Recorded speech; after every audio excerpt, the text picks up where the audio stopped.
Dunia iliumbwa kwa neno la Mungu. Alafu inasema kwamba hata vitu vinavyoonekana havikuumbwa na vitu vilivyo dhahiri. Yaani ina maana kulikuwa hakuna kitu cha kuchukua ili uweze kuumba kitu.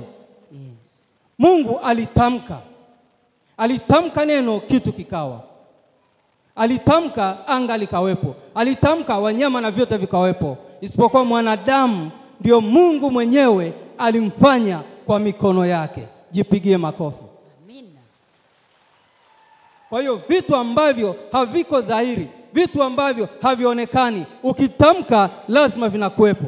Amina. Na kama unatamka vitu ambavyo havipo vikawepo, ina maana neno lina nguvu. Maneno yana nguvu ya kuumba mema ama ya kuumba mabaya. Amen. Naomba nisomee Mwanzo sura ya 1 mstari wa 1 mpaka wa 3. Hapo mwanzo Mungu aliziumba mbingu na nchi. Hapo mwanzo Mungu aliziumba mbingu na nchi. Nayo nchi ilikuwa ukiwa tena utupu. Nayo nchi ilikuwa ukiwa tena utupu. Na giza lilikuwa juu ya uso wa vilindi vya maji. Na giza lilikuwa juu ya uso wa vilindi vya maji. Roho ya Mungu ikatulia juu ya uso wa maji. Roho ya Mungu ikatulia juu ya uso wa maji. Mungu akasema, iwe nuru. Iwe nuru. Ikawa nuru. Ikawa nuru. Amen. Amen. Biblia inasema mwanzo kabisa palikuwa giza na ukiwa. Palikuwa hakuna chochote. Lakini Roho wa Mungu alitulia juu ya uso wa maji. Kwa nini atulie juu ya uso wa maji? Na Mungu yuko hapo. Na hapo hapakuwa na kitu chochote. Hakuna mchana, hakuna jioni. Hakuna nuru, ni giza tu. Lakini Mungu aliposema na iwe nuru, kilichotokea ni kwamba wakati ambapo Roho wa Mungu amekaa juu ya uso wa maji, alikuwa yuko tayari akisubiri neno litamkwe ili aweze kuthibitisha na kutenda vitu. Ndipo Mungu aliposema na iwe nuru, Roho Mtakatifu, Roho wa Mungu aliyoko juu, ndipo akatenda, akafanya kile ambacho Mungu alichosema.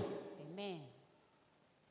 Si kwamba Mungu alisema ikawa, kwa sababu alijipanga kwenye ulimwengu wa roho. Alijipanga jinsi ya kufanya kazi. Ndio maana akamweka Roho Mtakatifu, alikuwa ametulia, hamna kitu. Sasa alipotamka tu na iwe nuru, Roho Mtakatifu kazi aliyoitenda ni kuifanya nuru itokee. Amina. Vyote alivyovitamka Mungu, Roho Mtakatifu alikuwa anavitimiliza. Bwana Yesu apewe sifa. Amina. Ndio maana nasema neno lina nguvu kwa watu wa Mungu wanaomjua Mungu, waliookoka.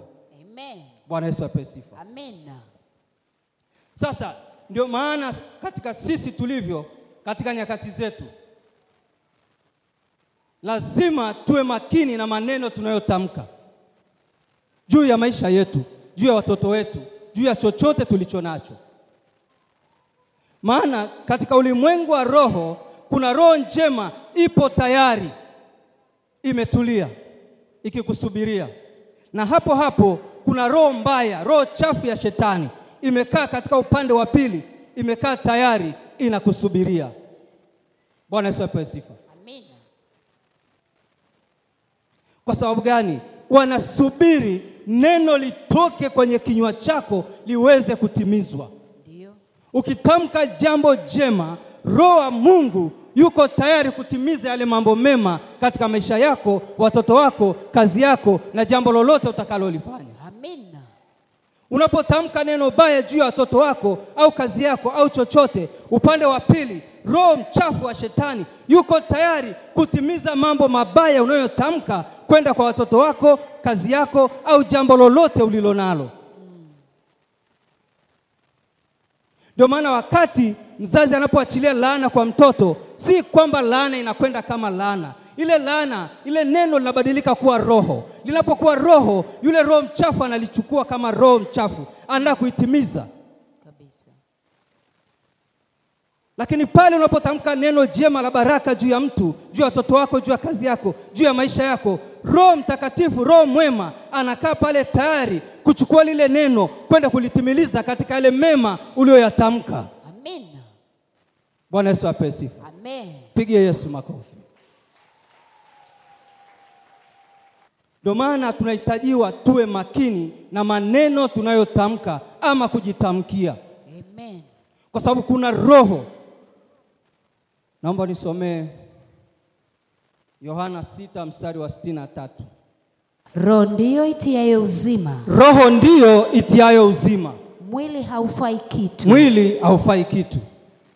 Maneno hayo niliyowaambia ni roho. Maneno hayo niliyowaambia ni roho. Tena ni uzima. Tena ni uzima. Amina.